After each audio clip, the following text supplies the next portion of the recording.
Hi, everyone. Today I'm going to read you this story called The North Star. On the back cover of the book, there's a review by Dr. Jane Goodall, who's a very famous scientist who worked with chimpanzees and primates. Her review goes, "If only every individual could find and follow his or her own star and be encouraged to do so, how different the world would be. The North Star moves us in that direction." That made me very curious to read this story. It sounds wonderful.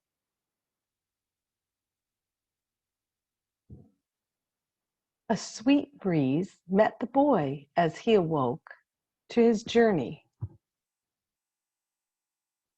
He traveled on all fours for quite some time, and he grew, and he paused. The bird on his head. One day, he had the urge to stand, to walk. It made his journey easier. He could run, too, but for the most part, he walked, and he wasn't afraid of much. He wandered the fields, exploring, sometimes stopping, sometimes going happily in circles, sometimes dancing, sometimes napping. One day, the boy saw an oak leaf drift and land on the water. He wondered how the leaf managed to float, the way the stars seemed to float in the night sky.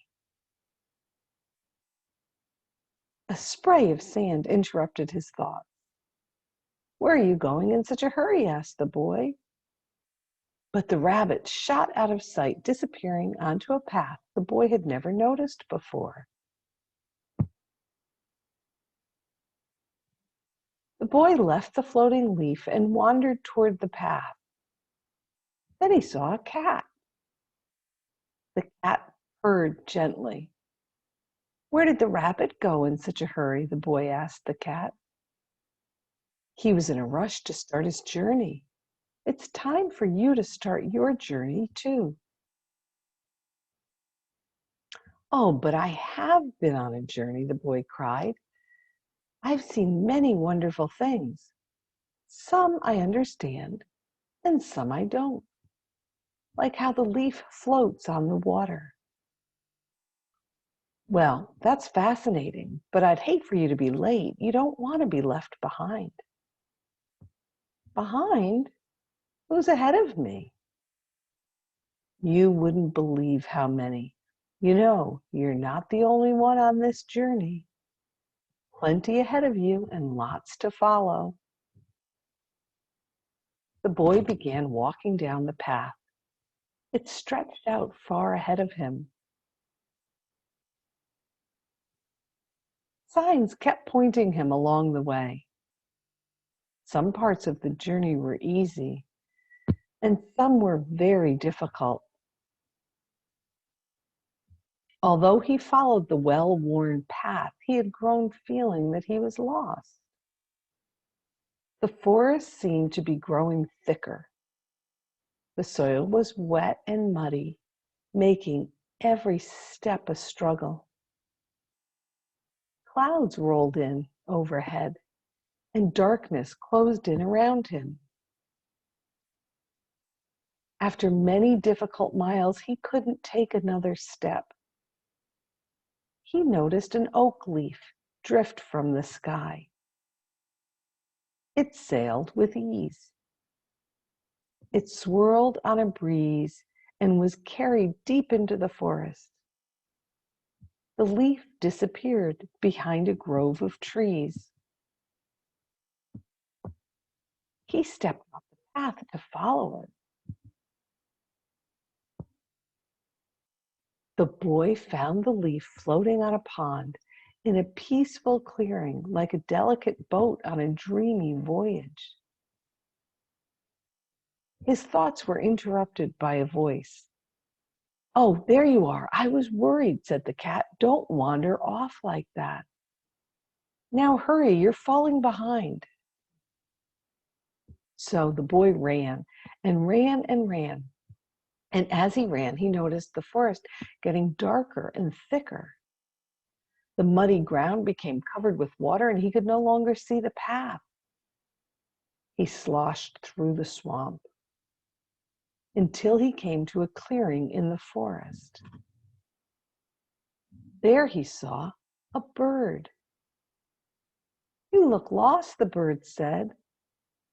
"Well, I don't think so. I mean, I'm not sure if I'm lost," the boy replied. "I really haven't thought about it." "Hadn't thought about it," said the bird. "You must have some idea where you're going." "Yes?" "Well, I've been following the path. It seems as if many people have taken it before me, and there have been many signs along the way, and a very helpful cat guided me back to the path when I started to wander." The crickets fell silent, and the bird asked, "But where do you want to be going?" "I'm not sure," said the boy as he looked around at the dark, tangled swamp. "But I do know that this isn't where I want to be. I guess I am lost." The bird said, "Ask yourself where it is you want to go. Then follow the signs you already know." "What signs? Where are they?" But the bird flew off to the cloudy night sky. The boy looked up into the sky, something he had not done in a very, very long time. He tried desperately to see where the bird had gone. And as he did, the clouds seemed to melt. And there above him was a star, a very bright star. The boy stared at the star and felt a pang in his heart, a tingling in his spine, and a whisper in his ear. He could hear the star. The voice sounded so familiar. The boy began to walk toward the star, and as he did, he noticed many other stars stretched out above him like a great big map. They had been there all along, waiting for him. He stopped and rested a moment, savoring his guiding stars.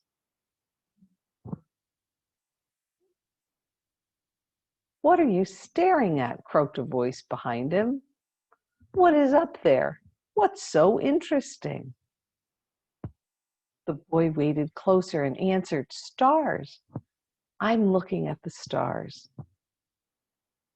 "What stars?" asked the frog. "I see a dark sky and a mist and low green clouds." "You don't see them?" the boy asked. "They're guiding me out of the swamp. Would you like to come with me?" "No, thank you," the frog smiled. "I'm quite at home here in the bog. I swam here as a tadpole and I grew up here, and here I will stay." The boy realized at that moment that everyone has a different journey, different signs, and different stars, their own constellation. The boy left the frog, who croaked a farewell. "Good luck on your journey."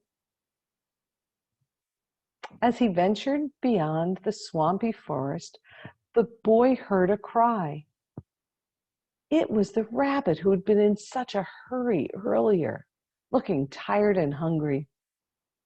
He was stranded on a limb in the middle of rushing water. The boy waded out, but realized the river was too deep and the rabbit was trapped. Then he saw an oak leaf drift by. It gave him an idea.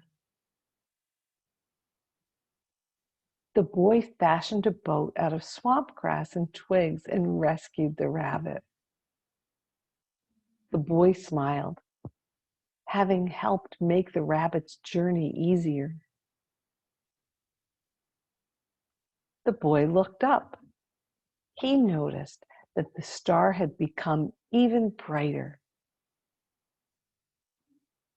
He followed the star, and as he did, the muddy ground grew drier, then grassy, then soft and sandy, and finally he came to rest atop a dune.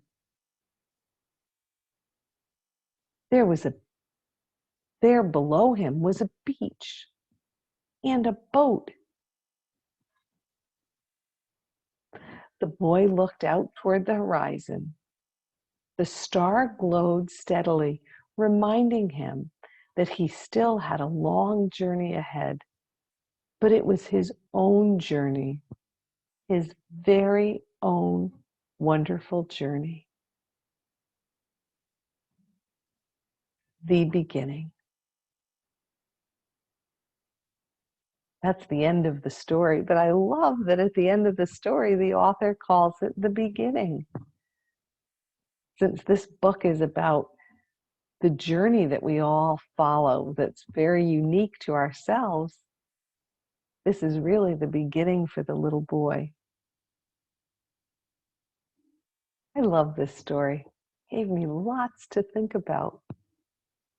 The first thing that comes to mind is that in the beginning, the little boy was following the journey of the rabbit and the cat. And he got into a mucky place that he didn't love. And then he realized when he saw the star, he could follow his own journey. And it was his. Lots to think about, but I liked it. I hope you did too. It's definitely a story that grown-ups will like, perhaps, as much as kids. Come back soon, because I love reading to you and I have lots more stories. Have a great day, everyone.